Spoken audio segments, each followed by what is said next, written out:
Hello everybody, I'm Donna from Purple Pinky Promises and welcome.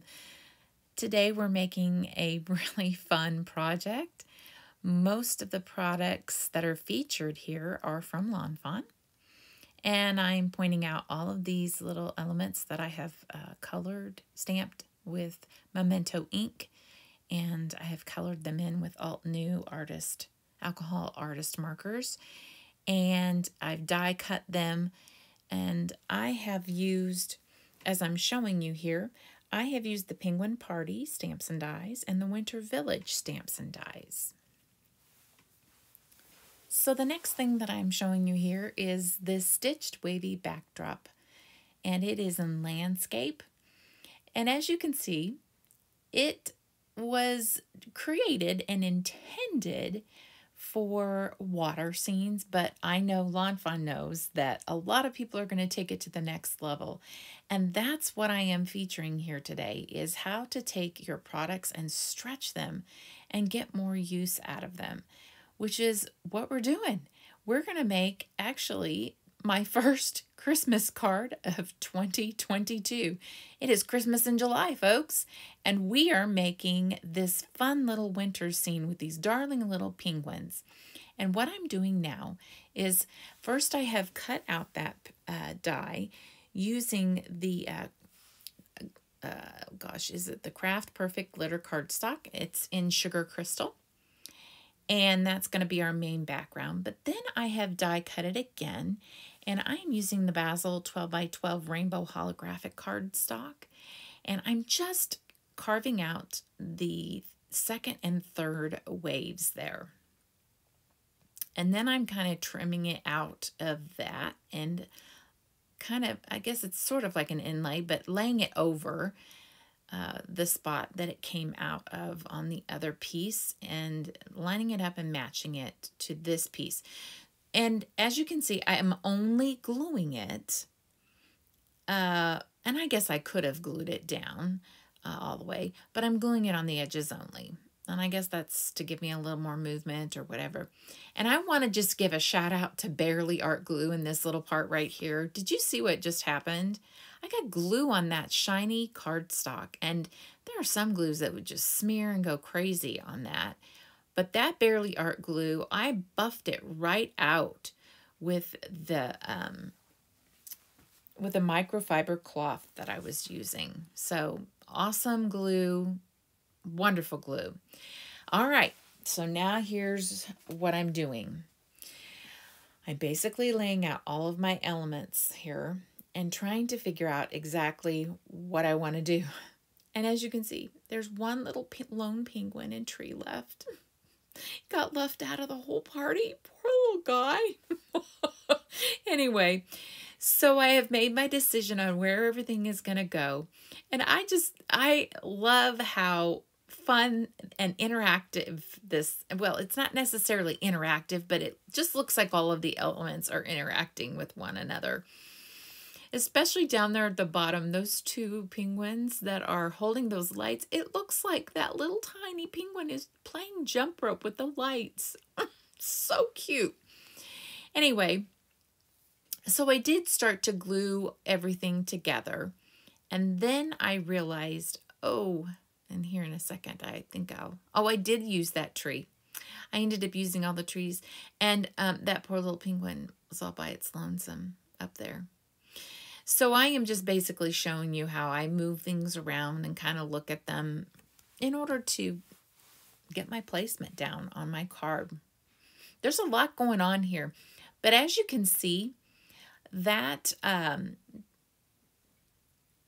holographic cardstock stuck right there creates, it breaks up all of that snow, and it creates the look of an icy pond where they're just sliding around on an icy little pond. And I absolutely think it's adorable. I do want to talk about how not only could you get some mileage out of this, of course, what it's intended for, which is a beach scene or a pool scene, you definitely get the mileage from that, because you could create all kinds of different scenes from, or deep sea, I said deep sea, a deep sea scene or a beach scene. But you could also, you could either ink it up and ink blend a grassy hillside and put flowers there, or you could create a barn scene or any kind of scene that you would see on a hillside. You could actually use these for clouds, and put balloons up in the air, like balloons are floating up in the clouds. So that'd be a really cool backdrop scene. You could actually, it's really actually easy to mask. You could probably put a little bit of ink along the edges of each of those to create that, that look for clouds. It would be very, very easy to mask this if you were going to ink it up, because you could just slide your paper down in between all of those different layers, different slits there, and mask up down below. A really nice, easy piece to ink blend. And which leads me to the thought that you could actually color a background. You could do a rainbow background. Use anything on top of it. So you could have a really pretty backdrop with that if you did a rainbow. You could also cut these up and rearrange them. There's so much you could do with this die. It's just an awesome die, and I, of course, had to have it so that I could basically show you that it's not just a summer die. It is a winter die. You can use this on your Christmas cards. You can use it for spring, like I just said. I think Lawn Fawn even featured it as dirt. Like they inked it up and made it look like dirt, and they put those little tiny vegetables down in the dirt. What a cute little card it was. Okay, I'm showing you here Caribbean Sky, and with my Altenew marker. Those snowflakes are actually from Lilac Lane. Those are the premium snowflake sequins, and they're white, and they're kind of pearly looking, kind of almost more like vellum looking. And so what I've done is, you can use your alcohol markers to color up your embellishments. And that's what I'm doing here. Your gems, your pearls, you can use alcohol markers for that purpose. And so I have colored these up to make them a really pretty blue. And that blue is the same blue I've used on my igloos and my sign in that card. So now my project matches. So let's back up just a little bit. I wanted to talk to you about the stamping on there. Yeah, I did get my stamping on there. I stamped those sentiments with the penguin party stamps, and from that set. Okay. If you layer up that color several times, it will get darker and darker each time you layer up your color when you're using those alcohol markers.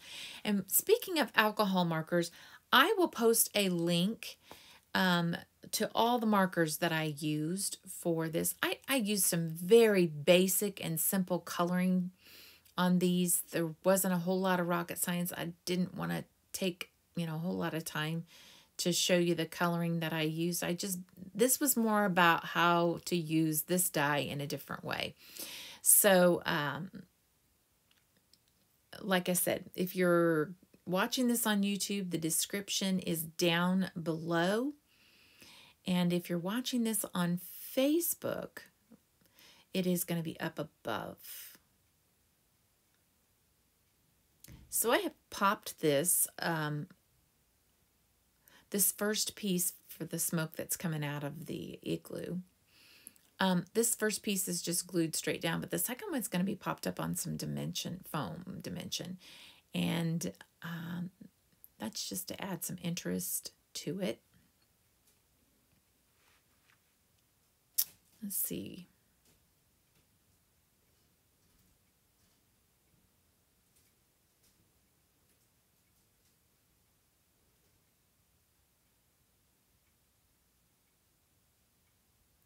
Messing with that quite a bit. All right. So right here, I have thought, oh, well, I'm going to just glue on my snowflake. And I am trying to get it to where it's tacky with glue, but not something that will smear. I did end up with just a smidgen of glue that showed, and excuse my head. So I decided later on that I wasn't going to do that. I was going to actually pick up some glue dots and put them in the center of the snowflake, and it would be a whole lot less messy. It wasn't too bad.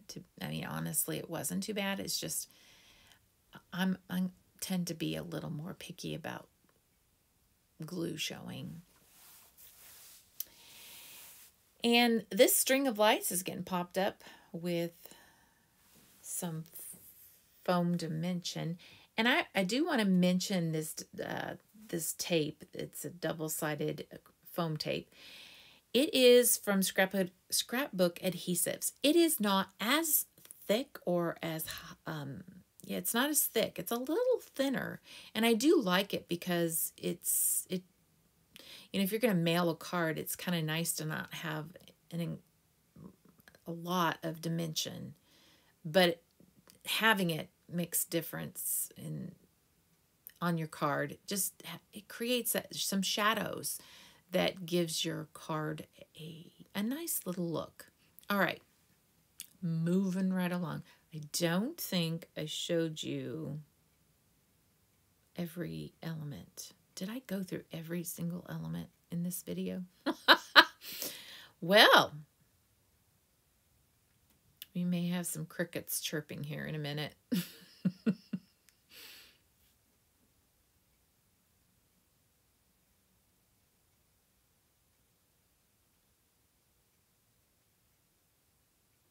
I did think about how cute this would be.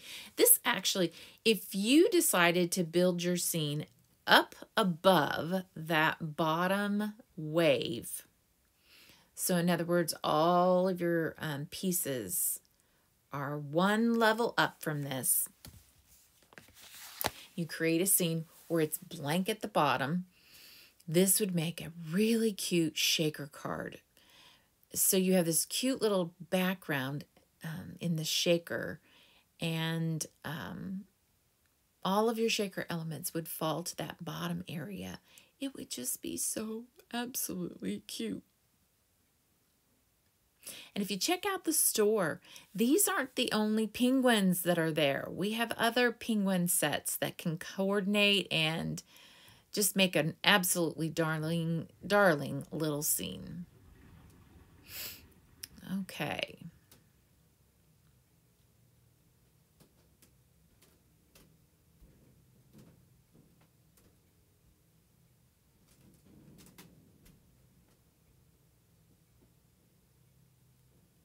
My house is incredibly noisy.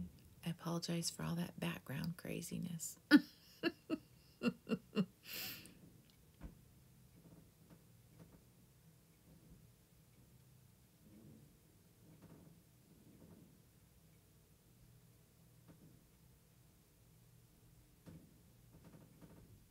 My floors creak.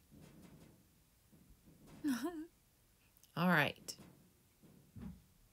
My cats jump down off of everything.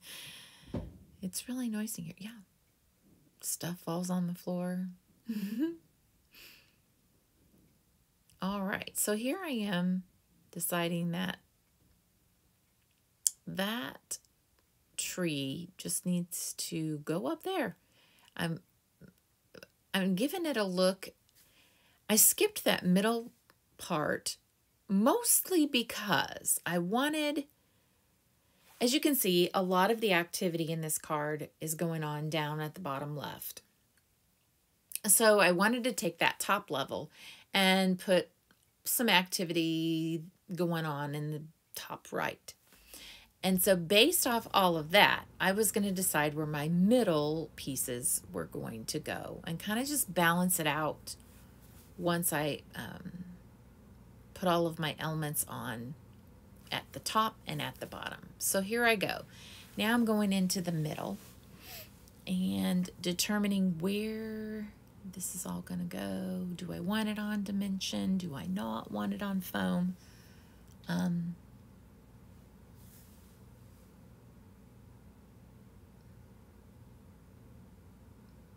I decided it would be cute if this little foot just stuck out there. And so these are,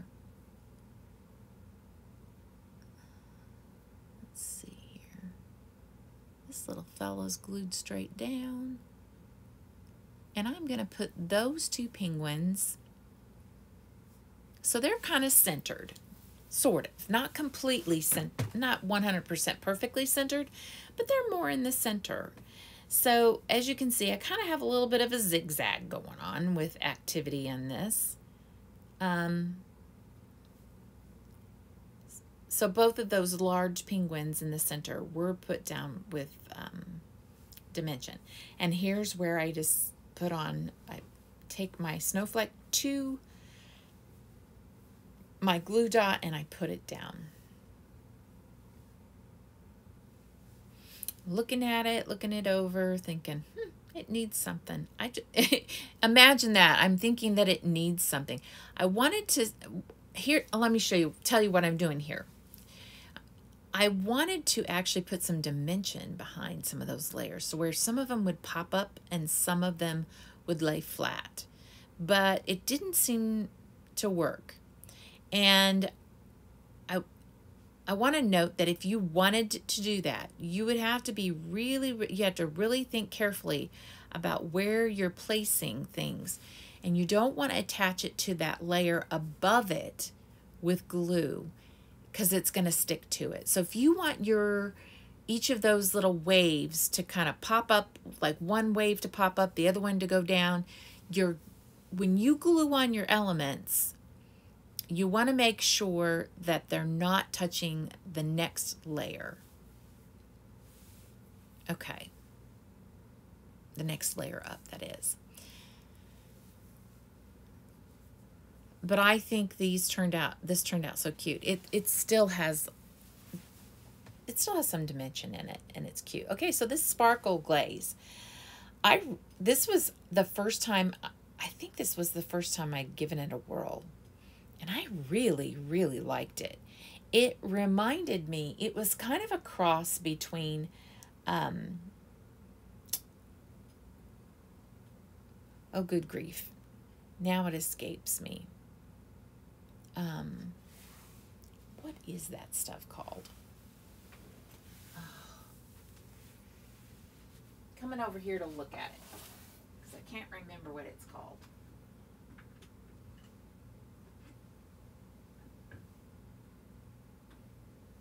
Oh, don't you hate that? Can't remember. But anyway, it's nice. It goes on very nicely. I felt like I had a lot of control. Yeah. So as far as how long it takes to dry, and it kind of dries with a semi-glossy, glittery look. And it doesn't take very long to dry at all. I would say maybe 10 minutes and it's dry. But it's a cross between the old Ranger, and I don't know why it's escaping me, but the old Ranger and the Nuvo drops. It kind of reminds me a little bit between something between the two. I really, really, really like, because it does have dimension in it. I loved it. I felt like I had a little more control with it than I do with Nuvo, even though I love Nuvo drops. Absolutely love them. I like the fine tip that you had. This didn't have quite as fine of a tip as the Nuvo drops. Anyway, giving you a real close-up look there. And thanks, you guys, for stopping by. And we appreciate you so very much. I hope you've enjoyed this project and it's inspired you to create. Have a great day. Bye-bye.